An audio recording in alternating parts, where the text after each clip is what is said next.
করার জন্য রাষ্ট্রপতি মহোদয়কে বিনীত অনুরোধ জানাচ্ছি। আমি তারেক রহমান সশ্রদ্ধ চিত্তে শপথ করিতেছি যে সরকারের প্রধানমন্ত্রী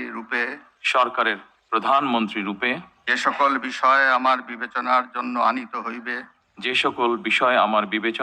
আনিত হইবে বা যে সকল বিষয় আমি অবগত হইব তাহা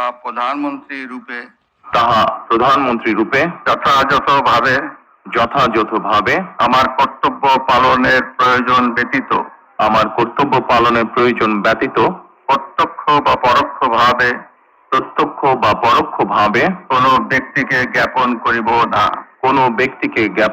করিব না বা কোনো ব্যক্তির নিকট প্রকাশ করিব না। ধন্যবাদ। মাননীয় প্রধানমন্ত্রীকে পদের শপথ ও গোপনীয়তার শপথ স্বাক্ষর করার জন্য এবং স্বাক্ষর শেষে নির্ধারিত আসন গ্রহণ করার জন্য বিনীত অনুরোধ জানাচ্ছি।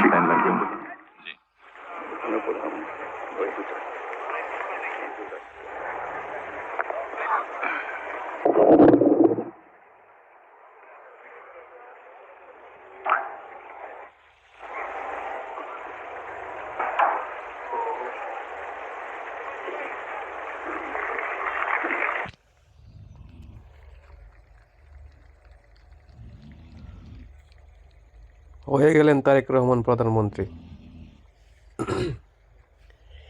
এই সিগনেচারের মাধ্যমে তারেক রহমান প্রধানমন্ত্রী হয়েই গেলেন।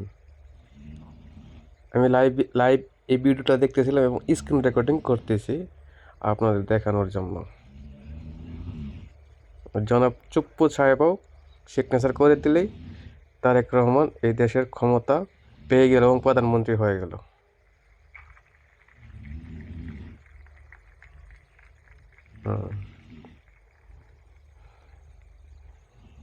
খালাস। আজ থেকে উনি জনগণের সমর্থনে দেশের প্রধানমন্ত্রী হয়ে গেলেন।